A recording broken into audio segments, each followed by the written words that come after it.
Here we go. We are getting there. My audience, I love to use the audience on YouTube because the audience on YouTube is different than the audience on Facebook. There is the international level, around the world. We capturing the attention of the international level, a mixed culture, that dynamic between the patient, dentist, and they want to see the real Lachlan. They want to see the real Bob Pick. So this is the show is all about how we real in dentistry and how are we real in the real world. So anyway, ladies and gentlemen, welcome to my podcast again. Good afternoon, good evening, good morning, all over the world. I am honored to and excited to bring you live for the interview with the legend on dentistry, Dr. Bob Pick. If you follow his Facebook or social media, you will find out his energy, his enthusiasm is unbelievable.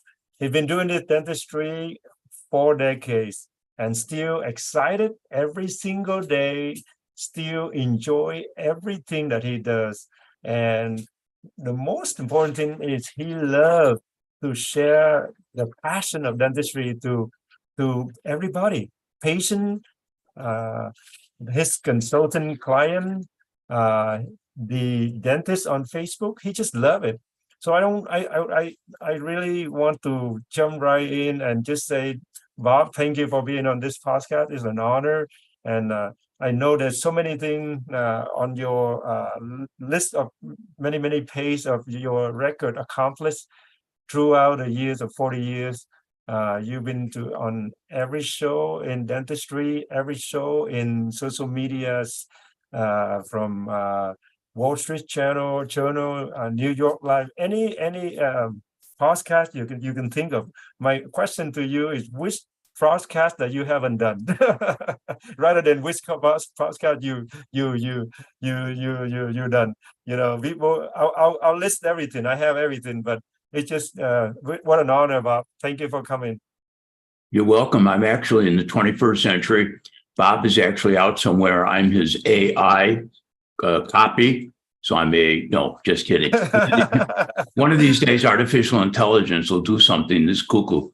But yes. I'm honored to be here. I chuckle because somebody that was in practice 40 years was like old when I was your age and when I was in dental school. And before we went live, we were talking.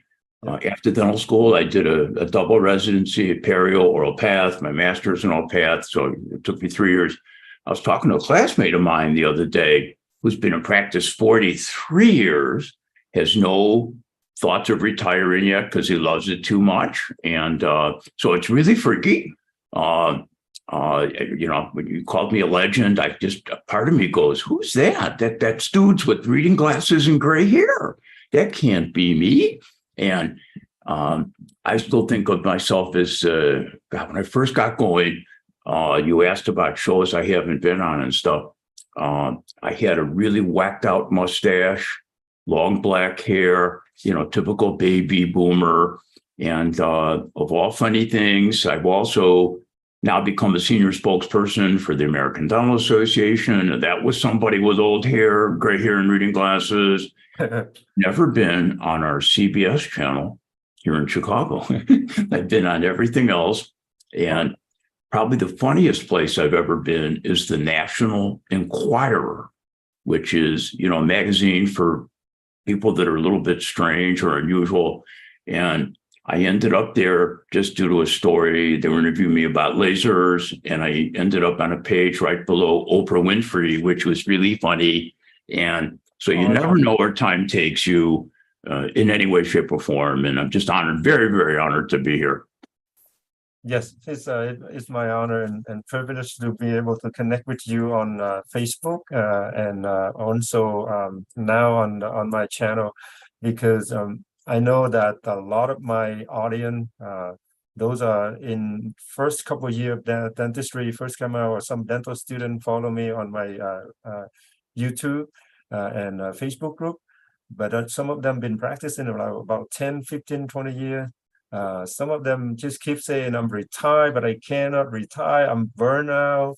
I need wisdom and knowledge. And this is the reason why when I see somebody like you been practicing for 40 years and still excited every single day, if you don't love what you do, there's no way that you're gonna put yourself on a live stream every morning and just encourage. It's almost like you are the preacher of dentistry. You preach until some of us have to get it. So it's amazing. But it's funny you mentioned, Monday morning on my personal site, early in the morning, Chicago time, I do Monday morning, Bob picks, kick some butt to give you more energy than the Energizer Bunny. On my Purple Cow Wow site, there's Monday morning motivation, thumbs up Tuesday, wacky Wednesday with a fun question, Thursday Night Live with industry leaders and experts, and live on Sunday. And when I'm done with my live on Sunday night, I then go on the Northwestern site where I run the alumni thing. It's just cuckoo, but I love it. It's fun. It gives you energy. And, I want to jump into something that you and I were talking about before we went live, and that's burnout. And it's been a subject lately that seems to be just contagious. I see all of these Facebookers, if you will, talking about, how to prevent YouTube, how to prevent burnout, how to prevent burnout. And you can talk about it enough where people start to feel, Jesus, maybe I should be burning out. And I write a lot of articles here and there for Dentistry Today. For those of you that don't know what it is, it's the most read dental journal, I think, in the US, like 145,000 subscribers across the world. And I'm writing, just about finished an article on prevention of burnout. And I start the article with, lately, all I do is see videos, posts about burnout, how to prevent it. Well, the more you talk about it, the more you may do it. And just when I lecture, whether it's an hour virtual lecture to a study club, never thought when I was your age it'd be something called virtual. Well, maybe. And, whether it's in person, whether it's a half day, all day, 2 hours, I have the pick group secrets to success. And the number one secret is mentors. And it follows by a quote from Jim Rohn, which is, you're the average of the 5 people you spend the most time with. And then, of course, to make the audience laugh, I go, I'm screwed. But when I look at my original mentors, 4 of the 5 are still alive, which is really cool. And I was maybe 29, 30 years old at the time when I met them. They were like 45. So they were, old.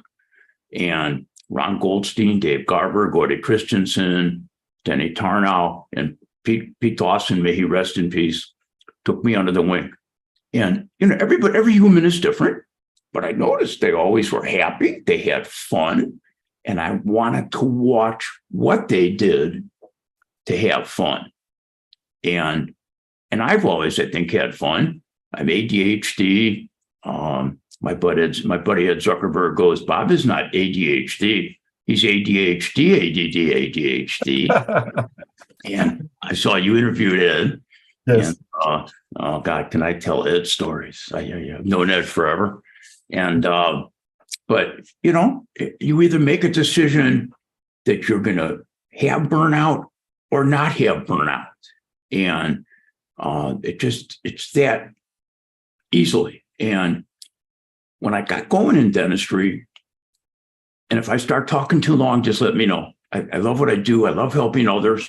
I never want anybody to make the dumb mistakes that I've made. I want everybody to get there as fast as they can with jet afterburners on. And jet afterburners, people, when you're in a cockpit of a jet fighter, all you do is push the power all the way and click the knob and your afterburners are rolling. Don't ask how I know that. But, I was right place, right time.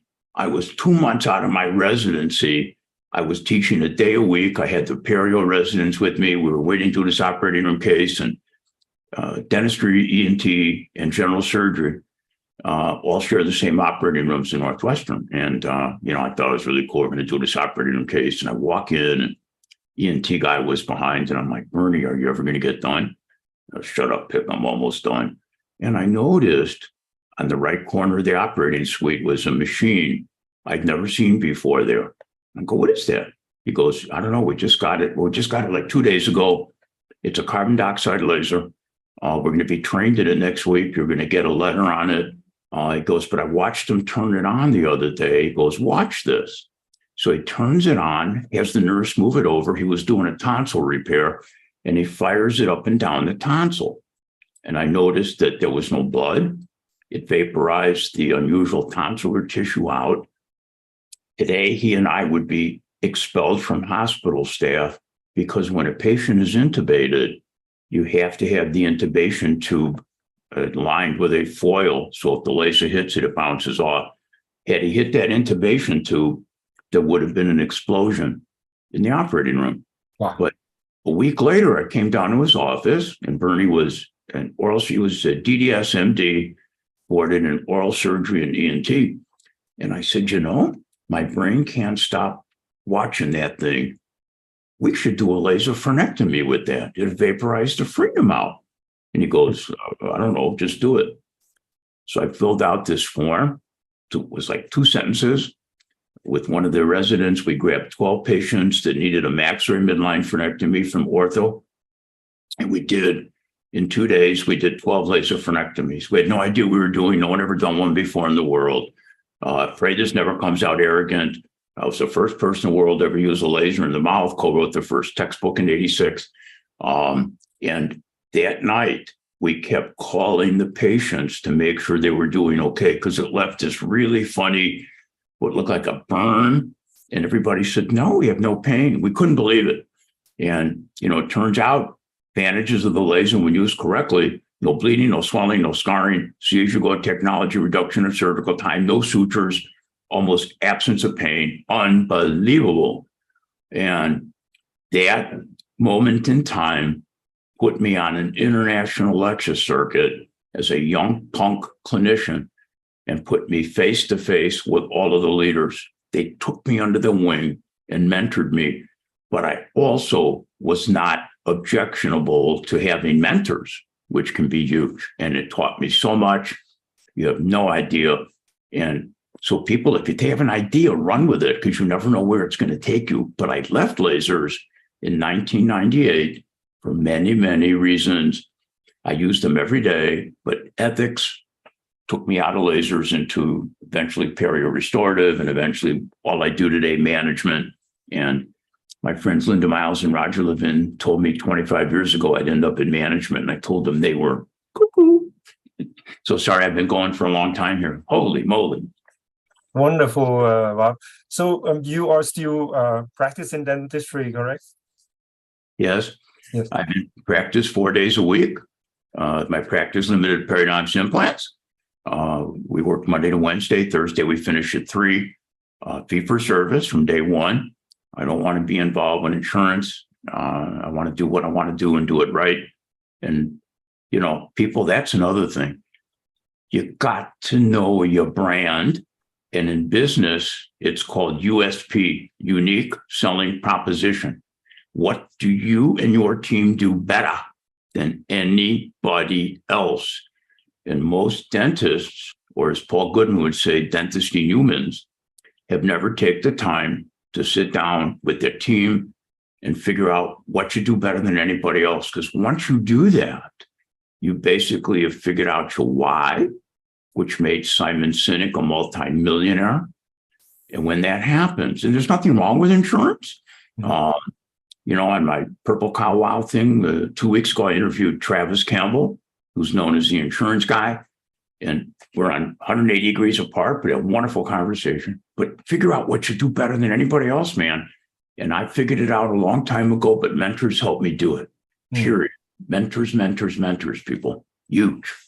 Wonderful.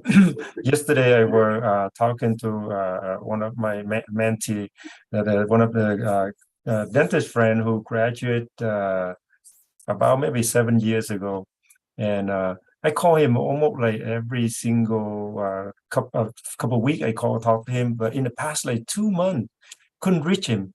Yesterday we were able to talk to him. I said, "So what's the reason why you not get in touch with me? What's going on? Tell me."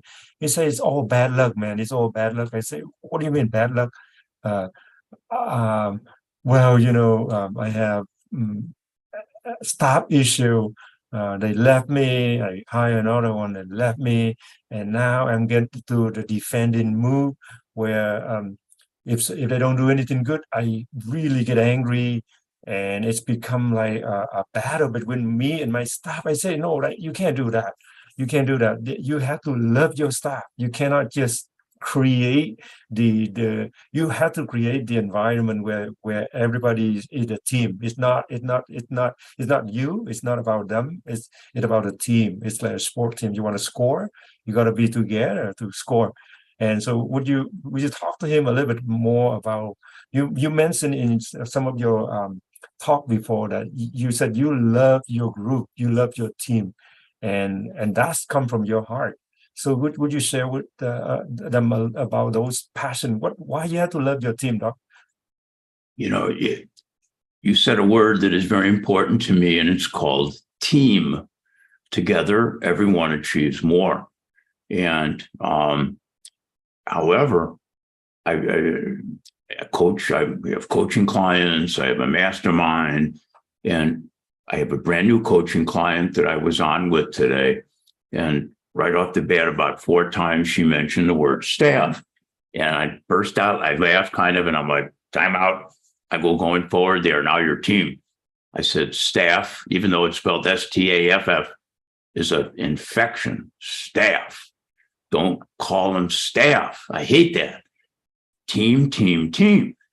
And, something that you got to do, and some people do it better than others. We all have our strengths, our weaknesses. We have opportunities and threats.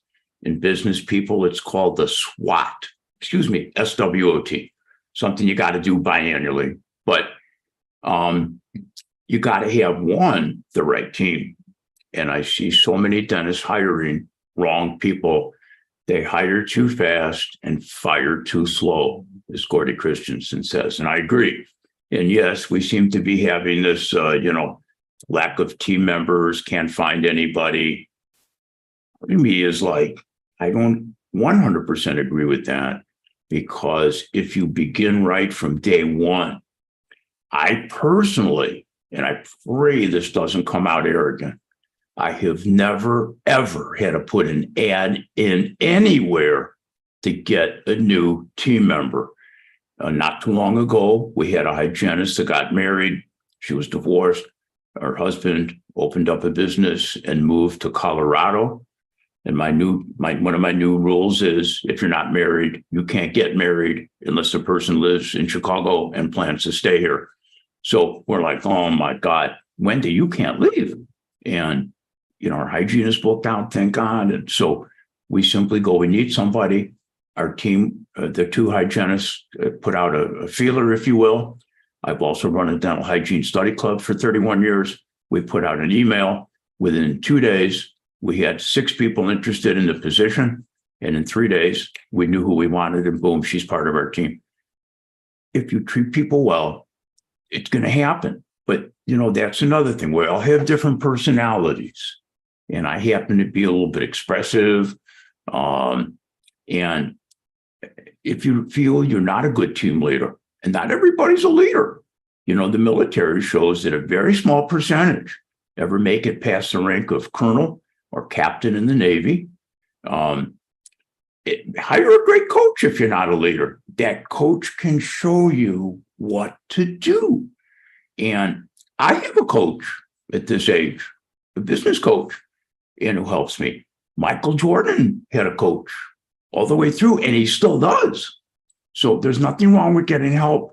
We live in an unbelievable world today of social media, YouTube. You can go on and say, how do I be a better leader? There's going to be people showing you how. And the other thing is you got to hire the right people for the right position with the right personality profile.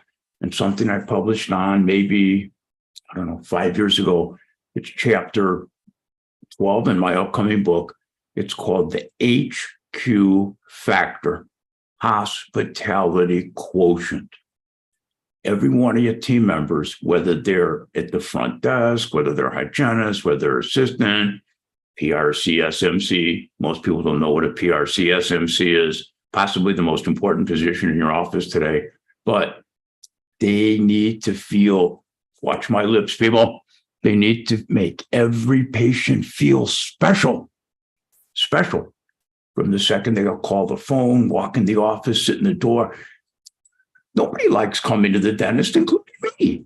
I was at the dentist last Friday for 2 hours, and I joke with my dentist. I'm like, "Oh, I can't wait, man. Please give me the block and the long buckle and the mental. I've been waiting for this all day." Whole team burst out laughing. So you got to make that patient feel special, and when you do, whether you're doing an extraction, whether you're doing a filling, the patient is blown away, period. And that's where 5-star Google reviews from, you don't have to ask. So, they got to have the HQ, hospitality quotient. And just please pay attention to that, people. Sit down with your team, maybe have fun. Hey, what are we doing to make everybody feel special? And do a round robin. See what happens. You'll be shocked at what occurs. Absolutely, Dr. Bob. So, Bob, you in your daily, weekly talk a lot about purple cow wow. Would you? What does it mean, purple cow wow, in your expression every week, every day for your team?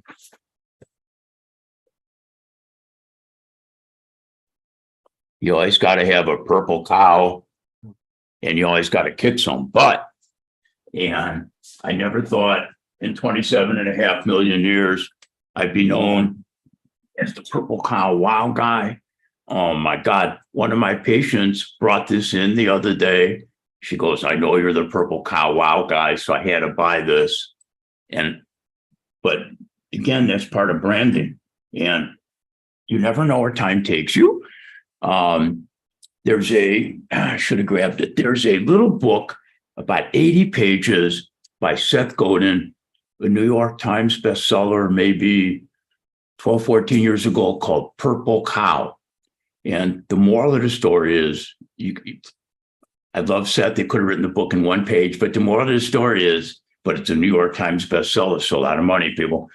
If you're driving up in Wisconsin, every cow is a black and white Holstein cow, and you just drive. They all look alike. It's a cow, okay, it's another cow, it's another cow. Some are more in shape, some are thin, some are fat. But if all of a sudden you saw a purple cow that was real, there'd be a traffic jam. People would have their smartphones taking pictures, video. Oh my God, hang on, I got to go live. There's a purple cow. There'd be newscasters. We're live at the Joe Blow Farm with a purple cow. So the moral of the story is, and my upcoming book is called Purple Cow Wow, Unprecedented Practice Action for Unprecedented Times, okay, and I added, with ethics and excellence, you got to stand out from the crowd in an amazing way. And I'm not perfect. I'm human. I've made so many mistakes. It's unbelievable. But if you can stand out in an amazing way, you separate yourself. And when I go to websites of dental offices, everybody somehow, and again, I'm not perfect. We're just updating our website again. We update it every 2 years. Everybody somehow graduated from the big word is prestigious. Everybody, we graduated from the most prestigious dental school. Everybody somehow always graduated in the top 5% of the class. We do Invisalign, we do CIRAC, we do this, we do that, same day crowns. We do intraoral hemorrhoidectomies. But what do you do different than anybody else? And as that picture says, man, when is the last time you sat down with your team, went away from the office for something that Locke just showed us here, the PBR, Pick Business Team Building Retreat, where you figure out your PBRs. What are they? What do you do to blow a patient away? Figuring out your purple cow wows. And with your permission, let's jump into this. What is the PBR? You never know where time takes you. I should have grabbed it. And let me do two things at once with your permission. I want to quickly tell you my backstory. On August 22nd, 23rd, 1998, I had what seemed to be some kind of belly discomfort in my lower right quadrant. And I kept saying to my girlfriend at the time, God, my belly doesn't feel right. And of course she goes, oh my God, all you guys do is complain. And I sort of burst out laughing, but I knew something wasn't right. Probably should have taken myself to the emergency room. Monday morning, August 24th, 5 a.m. I remember looking at the clock before I popped in the shower. I've never been shot before, but it's got to feel what it feels like. I grabbed my lower right quadrant and I fell straight to the floor. And I'm like, God darn it. I knew my appendix had blown. And Olya was gone lecturing. Nobody was home. And story's way too long, but I drove myself to the emergency room at Northwestern. Chicago Fire takes you to the closest hospital. Northwestern's the second closest hospital to me, and the closest one I did not want to go to. I wouldn't send my worst enemy there. So I don't know how I drove there. We had brick phones at the time, and I called my buddy Steve, and Steve today is our chief of trauma surgery. And I said, dude, I don't know what happened, man, but you've got to meet me in the emergency room. I am in trouble, and I'm 99% sure my appendix blown. He started laughing so hard, I thought he was going to pee his pants. So went to the emergency room, I honked on the horn, they came out and got me. And long story short, took my appendix out, and he introduces me to a guy. But Bob, this is Kevin. His first day here. He's going to take your appendix out. Steve was busy, but Kevin had just finished a 3-year cancer surgery fellowship at the University of Chicago. Great guy, great friend today. Took my appendix and woke up in the recovery room, and I see some of the other surgeons standing around me. And when your friends work on you, twice the nurses came around and go, will you boys stop using the F word? There's patients up here. And so I looked down and I got this Penrose drain hanging out of my belly. And I'm like, oh my God. And Jerry Ujiki, who was the head of surgery at the time, is standing there. And I'm like, what are you guys all doing here? They go, Kevin called all of us in. He goes, Bob, I went to your belly button to get your appendix. And I told Kev to move away for a sec. We couldn't find it. And I've never seen anything like it. So we had to cut you open. You're going to have a scar that looks like a Z. And he goes, your days of modeling are over, and more F words came out. And he goes, but we sent it to PATH, and I put a drain in, and, you'll be out of here Wednesday night, Thursday morning. I'm like, all right, thanks, bro. And that was Monday night. Wednesday morning, they all came in. All right, you're out of here tomorrow. Don't pull the drain out till we see you. I'm not going to pull the drain out. They knew me too well. I probably would have tried to get it out. And so 5:05, August 26, 1998, Kev walks in with Steve. Steve sits at the end of my bed, and he grabs my foot. I thought he was going to break my ankle off. The head of pathology comes in, sits down, and Ed Kaminsky, who was chairman of Oral Path, who had just retired, came in. And I'm like, what are you doing here? Sits down. Ed's a big guy, 6'4", muscular, and lost these 2 fingers in World War II, son of a bitch. And I am, God damn it, I am the best son of a beach pathologist from Poland. Unbelievable. Become a dad to me, literally. And he's crying. And I'm like, what's wrong here? And he goes, I've been the one to tell you because you are a son to me. We've never seen anything like this at Northwestern. You're the first case ever. You have an extremely rare cellular adenocarcinoma of your appendix. And you're the first appendix cancer ever here. We've been on the phone all day. We've called Mayo, MD Anderson, Mayo, MD Anderson, and Harvard. And early internet, we sent them pictures. Nobody's ever seen anything like it. Tomorrow, we're going to take out part of your intestine. We think you could have a bag, but we think because of the blow, you have less than 6 months to live. I went from it was a joke to, I swear to God, people, I thought I was going to defecate my pants.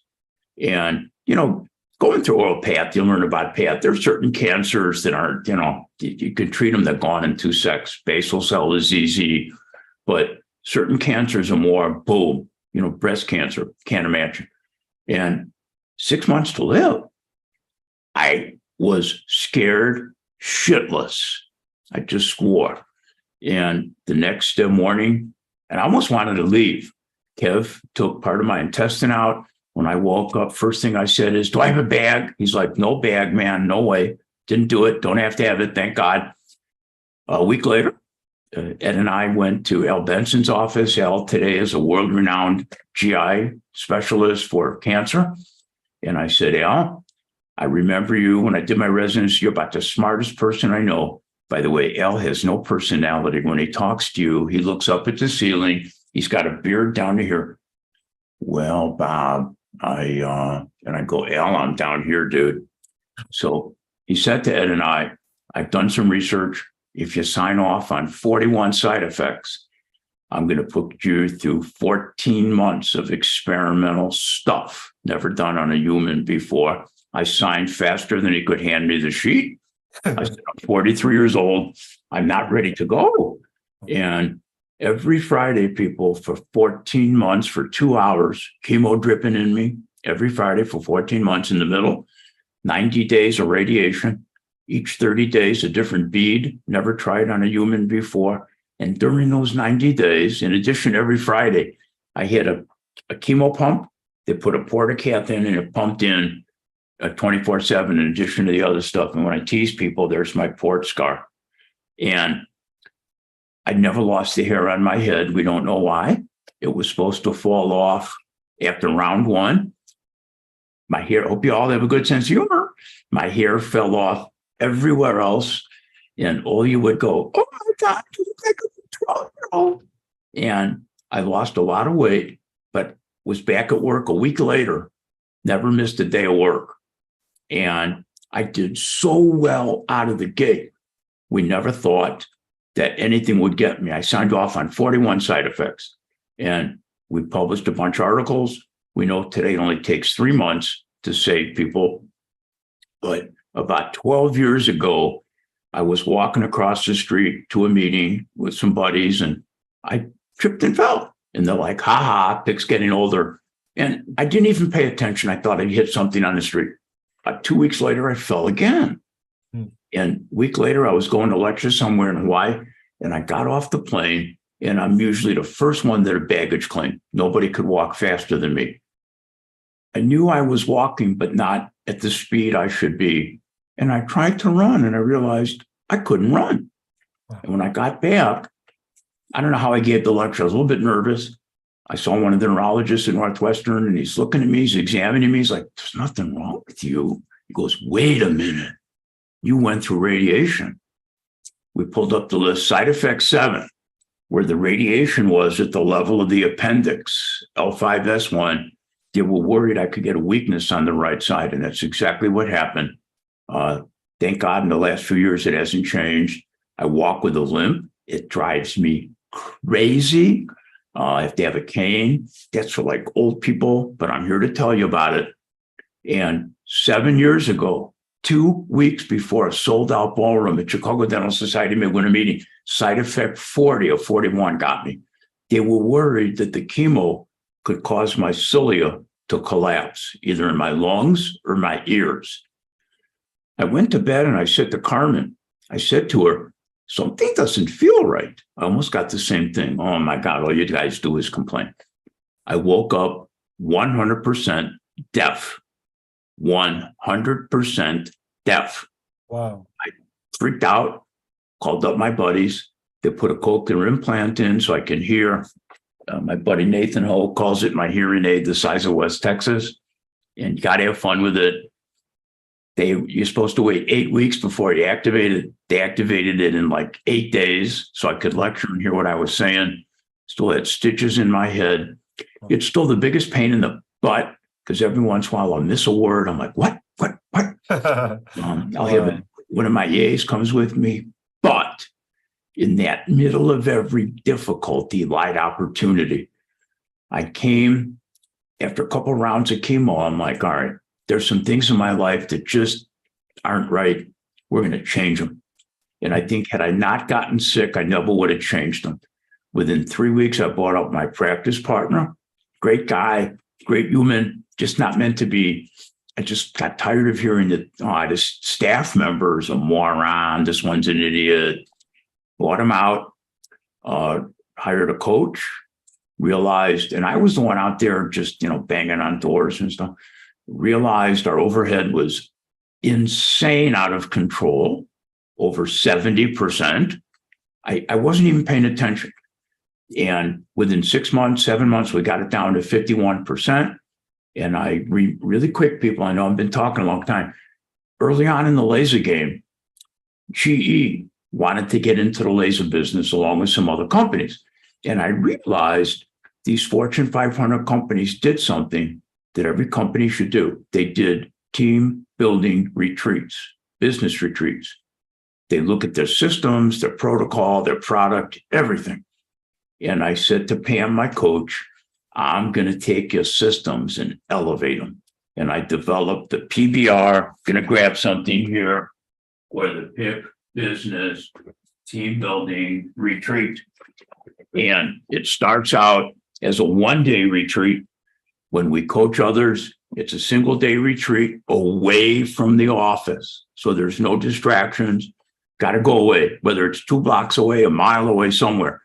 And you figure out your brand, your USP, you do your SWOT, strength, weakness, opportunity, threat. You do something called a STU, goes on and on. Each department presents. Your hygienists talk about what's going on. Your assistant, your office manager, surprise guest speakers, team building exercises, scientific articles. Every one of my team members today knows how to read a scientific article because we want to lead the curve. And you come away out of that thing jazzed, excited, team building, unbelievable. Exercises, your Purple Cow Wow exercises. What are we doing that we're not doing? What are Purple Cow Wows now? What should they be? And it turned into, after about 2 years, ours are now, for the last 25 years, biannual 2-day retreats. We can't wait for them. To my shock, the PBR ended up being so good. Jack Canfield of the Chicken Soup for the Soul books, on chapter 8 in his latest book, he interviewed people about doing things right. Chapter 8 is the PIC Business Team Building Retreat. Never thought I would be in a book with Jack Canfield, but it told me that PBR works. And trust me, people, it's tough to do things that are not habit. But if you do one of those things, oh my God, you're going to smoke it. Go to Dentistry today, put in use retreats to become a Fortune 500 company. Today, it's the second most read article ever in Dentistry today. Told me it hit home. You got to do a PBR. So crazy backstory. Never thought I was going to be told I have less than 6 months to live.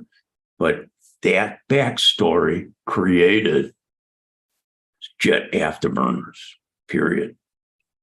What an amazing story, Bob. Bob, out of the event that happened to your health, was there somebody, or how did you figure out that you had to change the way you practice, or what did you decide to, what motivate you, or is that because of the, like, how you feel like you have a second chance in this world, you got to do something different? Yep. The answer is very simple. Mentors. And I was not listening to everything I was being told, believe it or not. And that's human nature. My mentors had slightly shifted at that point, And they're like, dude, you got to do this. Nah, I'm fine. Dude, you got to do this. Nah, I'm fine. And I realized there's a reason they are super successful. And I wanted to be that way. And I wasn't going anywhere. I was living above my means at the time. Probably could afford it, but never live above your means. I was out there on the national lecture circuit. Everybody knew me. And that moment in time, 5:05 p.m., I'll never forget it, changed my life forever. And I went back to my mentors and I said, help. And I got it, boy. And it kicked me in the rectum. Tupang, Julio in Italiano. And what's it in Vietnamese? Yeah. Darn it, I knew that. Darn it. I know, God darn it, I knew that. Anyhow, I know how to swear in your language very well, actually, including the F word. Anyhow, it's all Nathan's fault. Nathan's dad's fault. But my mentors, and they re-guided me, but also it came from within me. And if it doesn't come from within you, I don't care who you have as mentors. I don't care what they're doing. If you don't want to do it, it doesn't happen. And I decided I got to create change, period. And, habits are huge, people. Brian Tracy has the best books on habits. And if I give more than an hour lecture, I talk about habits. We know they take 66 days to form. And if you can associate habits with your goals, most practices don't have goals, you crank it. And every morning at our morning huddle, each month, a different team member has to pretend they're the CEO of our practice.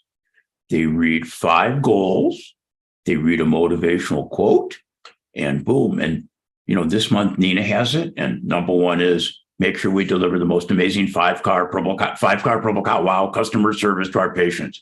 2, deliver that HQ factor better than anybody else.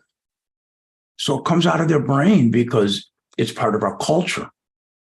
And practice culture is huge, or as my buddies in New York would say, or culture, Bob, it's culture. The culture's huge. Bob, you mentioned a couple of things about retreat, business retreat. I figured out, I think it's the relationship that we have to build in the team first before anything else. It's like if you want to win the world, you got to win your home first, your office first, right? So you mentioned team retreat, the relationship that we build from a team member, and we appreciate what they do. We love what they have, and we share what we struggle, and that's how we bring to the next level rather than. It's all about me. I'm a CEO. You guys do it for me. That's the struggle that most young dentists struggle with. They never have the business school when they finish dental school, so they always in the situation where they learning, but they like you said, no mentor. It's almost like either you have a mentor and you don't listen to a mentor, or you have somebody that been there, done that for years, and they know the road, that the narrow road and the broader road. They know which way to go, but then you still either reject what they teach, or you neglect, or you don't care, and that's what you suffer. So it's amazing. Like I only give an example for about a person. Let's say he's an expert in one of the islands, let's say a small island of somewhere, and there's a boat come over and they say, hey guy, I'm the tour guy. I can tour you guy this island within a couple of hours. You get it done. You get everything you need to know about the island, or you can go by yourself and discover yourself. And so you can see that so group of people are gonna try. Say, okay, don't worry, I'll do what I do. So they're gonna go around, discover that island for days, and the other group of people follow this tour guide, take a few hours, get everything done. At the end of the tour, you can guess who know more about the islands versus the other. So the moral story is that when you have a mentor, or you have somebody that already out there that, telling you that, they are you can help, you can get help from them, then you have a choice. Either you find out more about them, Yes. or just or you just go your way, and you go your way. 10 years later, you're going to be the same person. Couldn't agree more. You should write an article on that. Absolutely correct. I don't even need to respond to that. By the way, people, if he does come on, go to the beginning, but go back 30 seconds and listen to everything that Locke just said. It's spot on, spot on. And, something else that I do besides the PBR, I love my team and try to do team building things. As an example, every other year we go to the Perio meeting, and next one is in San Diego. And so I take the team. Does it cost me a few bucks? Yes. I have to pay airfare for 8 people, hotels, dinners, breakfast, lunch. It is worth every penny that you can imagine. And as soon as I see that background, San Francisco, about 12 years ago, the meeting was in San Francisco, and my team still talks about that because, interestingly enough, except for me, I don't know why, none of them had ever been there. And the cable car blew them away. Coming across the Golden Gate Bridge blew them away. They still think that's the greatest thing on planet Earth. But take care of your team, man. But you got to have the right team members. And I'd rather assist myself with my feet or something than have an idiot team member. It's just, it just is what it is, period. So I hope I'm not boring you. I know I tend to talk forever, but it's wonderful. I mean, you have so much to share. You can speak 10 hours on here, and you're not going to stop. So I know the energy that you have is is it in your heart. It's in your heart. So that's why you can do that. And you mentioned about your team, right? And then you also mentioned about group team tech, and you put the video or share it to your group, you motivate them. Some people say, well, you do too much. You spend too much with your people that you work. Can you share with those people that don't get the idea what is the group team tech, and what is that? Why we are so into the together so much. Give us some insight or advice that you actually been doing it, and you said that is amazingly how you can grow and keep that yes. group And team. You saw me quickly grabbing my phone here, and we started a group team text about, God, I don't know, long time ago. Mm-hmm. And 12 years ago, I have no idea when you could first sort of do it. It's also an article in Dentistry IQ, maybe group team text, it looks something like this. And all my team members are up there, and we have rules in the group team text. We don't start before 6 a.m. And because most of us are all up at that point, we're all in the office by 7:20. And after 8 p.m., we pretty much don't allow texts. On the weekend, we try to keep them to a minimum. But little things, as an example, the last group team text came Thursday morning. Maybe tough to see, but you can see the little Bitmoji of me in the bowl. And I simply wrote, "Can't wait to see my awesome team." And I sent that to them about 5 minutes before I was going to be in the office. And what do you think that does? That right off the bat is an endorphin excitement. And, fun little things. We were at a meeting, and we caught one of the assistants, Gosha, was doing this fun little dance. And I caught a picture of it. And I'm like, oh my God, I got to work with this 4 days a week. And the responses we get are funny from that one alone. Come on. One wrote, poor Dr. Pick, Gosha, you should be a dancer. go, Gosha, looking good, Gosh. And it's fun. And the other thing that we do is I decided a long time ago, life is way too short. And I have nicknames for all my team members. We have fun with it. And as an example, Gosha, and the joke is in my office, to be an assistant, you have to be 5 foot or less. Gosha's 5 foot tall, Sonia's 5 foot tall, and Nina's 5 foot tall. Figure that one out. Just look. But as an example, Gosha is known as GG for Gosh Gosh, LTG for little tiny Gosha, little LTM, little tiny Malgosha, which is another word for Gosha in Polish, goes on and on. Sonia is Sonia Begonia, and everybody has Nina's Nina Ballerina, Nina Bell, Nina Athena. And so everybody has nicknames. And our team leader, Annie, is Annie Banani, Light Bulb Annie, because she's always changing light bulbs. And so Granny Annie just became a grandma. So have fun with your team, man. Have fun. And it's huge, huge, huge. And so anyhow, do a group team text, man. Watch what happens. You will set an endorphin high for your entire team. And do little things.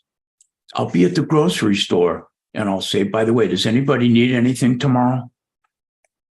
And there's another example of a team blowaway. I know what every one of my team members loves. And so every Friday, matter of fact, in about an hour from now, Carmen and I are going to go grocery shopping. And everybody at Whole Foods by me knows me, and Mariano's, which is Kroger and other places, and they know exactly what I'm going to buy.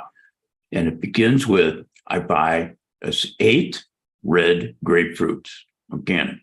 Gosha and Nina live off those things. By Thursday, they're gone. I buy 2 bags of oranges. They're gone. With mandarins, they're gone right away. I buy fine tomatoes, which Sonia lives off of.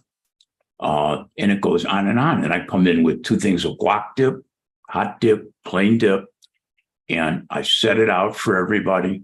There's stuff in the fridge. I buy raspberries, blueberries, and blackberries that are put in the fridge so everybody has them. And you blow your team away. And strawberry ice cream from Haagen-Dazs.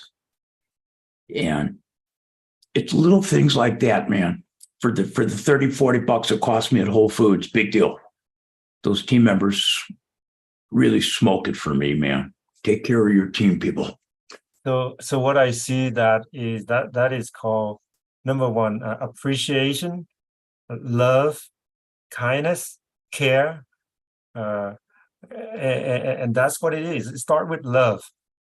You don't have love, there's no way that you can go to the next level. So you never mentioned about the word love just a moment ago, but I can see the love that you have for the people. You treat them with respect, with care, and you care for them. So what you care for you start with caring for them, they will care for us. And that what it takes to build a horizontal relationship. Yes. That's amazing. Gotta have love. And love without action is fake, and you don't do that. You have action. So that is real. That is real that what you do. And because a lot of people talk about yeah, you gotta love your team. They say so nice word, but there's no action. So the action that you do really speak for itself. You don't have to say the word love. And I never talk politics, but one thing I think is so important today, and I came up with this quote 14 years ago. I was doing this TV thing, and this one guy just got a little bit strange. We were talking about diseases and stuff, and it applies today, people. Remember, last time I looked, we all got purple spleens, we all got pink intestines, and we all bleed red. We just look a little different on the outside. Me, oh my God. You may not like everybody. That's okay. But we need to learn to get along as a human race, and to teach little children hate, racism is unacceptable. It's unbelievable. And as technology gets better, if man is not careful, we'll eliminate ourselves off planet Earth. It's unacceptable. We're all the same inside. And we got to remember that, man. We got to. Absolutely. I mean, my heart and soul. When anybody come to my office, doesn't matter whether they are Hispanic, Asian, or Caucasian. When I start with the care, the care come from my eyes, my mouth, my hand, and they will change that tone. They will change how they react to us. But when we start with a little bit of arrogant, little bit of ignorant, little bit of something that you have in your back of your mind, and that's where you already destroy it right at the beginning. So it starts with a tiny little bit of care, right at the beginning. That's how you change the dynamic of the conversation completely. And that shows in your Facebook posts, believe it or not, from your office. Yes. That shows hands down that you got that in your heart. Yes.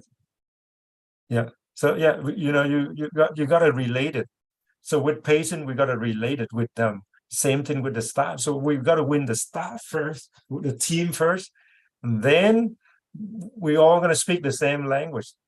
I tell my front desk, or in the back, hey, you guys, the day that I'm a little bit under the weather, probably you guys need to lift me up, lift the patient up, because I might be a little tired, but you doesn't mean that I'm stopping. You gotta bring it up, bring the level of energy up.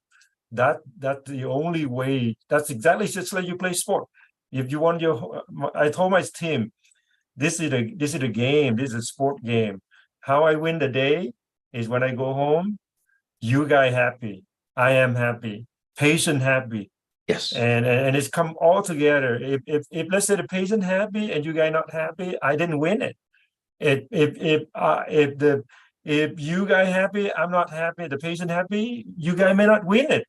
The score, we didn't score all the way. We're missing something. So I always just tell them, you guys remember, this is a sport game. This is a performance, not for me, not for you only, but for the whole entire service. This is the reason why we are here. We're not here just because we're gonna do business, we're gonna be earning something, and then we forget about someone else. But exactly, that's what I said. You are the greatest, right? Don't fight it, right? So yeah. So anyway, that is the that's how I figured out, and Dr. Bobby, can you tell the type of client that you coach? Is this just periodontist only, orthodontist only, or general dentist anywhere? You never know where time takes you. It's funny. When I sort of got into coaching, it came out of fluke. And a colleague called me from Boston. He goes, "Can you help me?" And I thought he was joking, but this was like maybe 9 years ago. And I'm like, "Can I help you with what, dude?" And so I'd say 95% of everybody I coach are general dentists, 5% are orthodontists, oral surgeons, periodontists. Because what I coach on applies technically to any business. And I recently helped an Italian restaurant here elevate, hysterical, and just with a hospitality quotient from servers, little things that they never thought of. And so most of it is general dentists. I never want anybody to make the dumb mistakes I've made. It's really true. Anybody who tells you they've never made mistakes is dumb. You got to crank it. And for young dentists out there, if I want to tell a very, very quick story, and then I know we got to go. I was about 6 months into chemo, and I'm at my banker doing something. I was going to buy a little property to live in and downsize. And she goes, "Dr. Pick, do you ever plan to retire?" And I thought, that's a dumb question. And I go, "Well, Ann, yeah, why?" She goes, "Can I be honest with you?" And I said, "Well, you've been my banker since dental school. Of course you can." She goes, "Well, I've been trying to think of how to say something nice to you for the last year. The way you're going, you're going to be 147 years old before you're able to retire. And I thought my heart was going to jump. And I'm like, what? And I thought she was kidding. She started showing me some things that I didn't listen to, that my mentors told me to do. I didn't do. I got my dupa moving. I got my ass in gear. I reshifted. And I joke when I lecture, I don't want anybody to feel sorry for me. But when I look at time calculators, there's no substitute for compounded interest. And when I look at what I should have, I should be giving Warren Buffett a run for his money. But you never can start early enough, people. I don't care where you are. I don't care if you got loans you're paying off. Think of some way to take $100 every week and put it away, whether it's in stocks, Tesla, Meta, real estate, number one investment. And, please start early. The earlier you start, the better. And I wish I had another 20 million or whatever, because when I croak, everything I have goes to Northwestern for a cancer cure center, not research, cancer cure. We got to cure cancer. It's ridiculous already. Cuckoo. So yes, I coach. And I bet your next question is going to be, how does somebody get a hold of you? That's right. I do have a slide, I just want to show people. This is Dr. Robert Pick information. He teach not only at dental school at the division of oral pathology. He also teaching at the CEO for Pick Group. And so if you want more information about this is where you can be reached. The Pick has so much energy that I just want to find out, like, how do you start your routine, Bob? Is your routine every day the same, or every day of the week you do something different? It's a great question. Every day is usually something different. And, I know that Monday through Thursday I'm in practice, so there can be some similarities, but every day is different. I got a to-do list that has to get done. Depending on the season, there can be different things. My days are always different. And and by the way, people, I just want to interject something here. That's my practice phone number. If anybody's interested in coaching, my masterminds, just simply, as Paul Goodman would do, text mastermind interested DUPA to 773-230-5211. One of my EAs will reach out. We do a virtual coffee first. I don't push or rush into anything. If it's a fit, it's a go. But one of the biggest ways to prevent burnout are your hobbies, man. And I've never let my hobbies go. You got to do them. And one of them is it doesn't fit my image. I used to be an auto mechanic. I'm a certified auto mechanic. Figured that one out. And it came from restoring old Corvettes with two friends. I ended up with a 1956 and a 67 Corvette. They are, I don't care what's going on. I don't care if I've had a bad day. Everybody has a day in dentistry. You're like, oh my God. I sit in that 56 Corvette, and it's like any problem just floats away.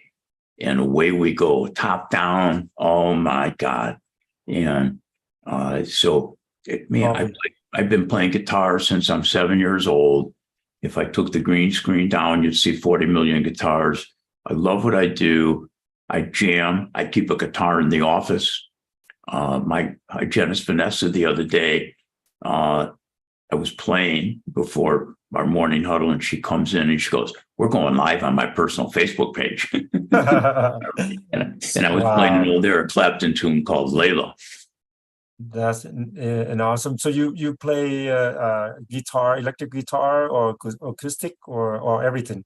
Both acoustic, electric. I also play bass. If you play guitar well over time, bass is automatic. It's the top four strings on a guitar with a different sound. I play drums, and I've been in a bunch of rock bands before.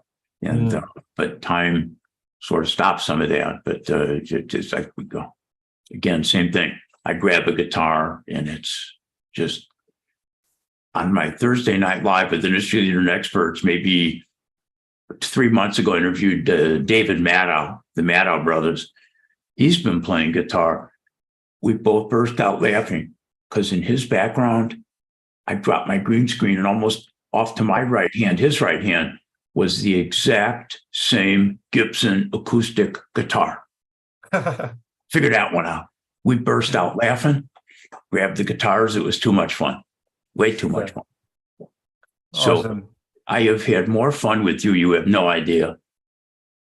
Thank you very much, Bob. Thank you for the opportunity to be on my podcast channel, and the opportunity for you to reach out to my audience, the audience that is ranged from very young dentists to all the way to many, many years dentistry, including my mentor. It's also sometimes follow me on this my journey of dentistry. The only reason that I do this is because, just like you, we need to share.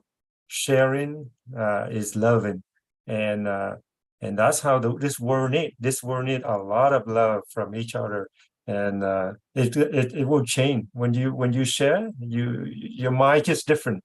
You have a different mindset. You enjoy more. You have a purpose to do every week, like you do. Like every single. Sometimes I go like Bob again. He's again. I didn't have that energy, but now you just, as soon as your Facebook on, I'm like, okay, he got energy. If Bob have energy, I should have 20 more years energy to bring it to people. And because I've been practicing only just 20 years, right? You've been doing 40 years. So, but the energy, the enthusiasm for somebody to see is this is not normal. This is beyond normal. That the only reason that you can do it is because you know deep in your heart you have a passion to give it out to people. Without passion, you can't give anything. You can't give anything. So this is amazing, and the people like you really deserve to be recognized, because that's why dentistry of today and other magazine in dentistry, we all feature you at the one of the the renowned speaker and motivational speaker, coach, and inspirational people. So it's so amazing. There's your story behind really help the struggles of a lot of dentists. We do have personal issue, health issue, whether you have physical, emotional, anything. It just remember it's seasonal, and if you push yourself hard enough, it's gonna move to the next season. And that's what I'm hoping too. One day I might share the story about why I'm doing this too, because without a passion that you have or I have, we don't do this. Yep. We just sit home, drink coffee, and just go out with a friend. That's it. But we know out there, somebody out there need a little bit of motivation, or need a little bit of coaching, need a little bit of reaching out and lift them up. And that's what we are here. So thank you, Bob, for Friday evening on your side, and I really appreciate it. Hope that you have dinner already.